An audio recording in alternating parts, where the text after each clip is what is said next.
اس سیلاب کے علاقوں میں جو کہ بے پناہ متاثر ہوئے ہیں ان کے لیے ہم نے 12 لاکھ بیگ سرٹیفائیڈ جو بیج ہے گندم کا ان کے لیے صوبوں کے ساتھ مل کر 50-50 یعنی 50 وفاق دے گا پیسے اور 50% صوبے دیں گے.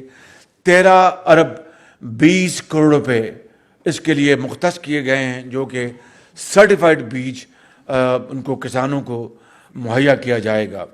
جو سیلاب زدہ علاقے ہیں وہاں پر جو بے زمین ہاری جو ہیں ان کے لیے بلا سود قرضے ان کو دینے کے لیے حکومت نے 5 ارب روپے ان کے لیے ہم نے مختص کیے ہیں.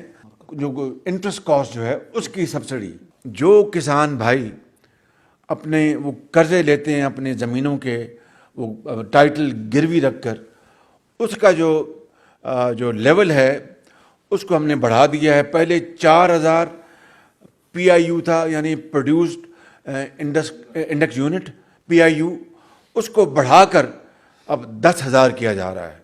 یعنی اب وہ اپنا قرضہ زیادہ لے سکتے ہیں.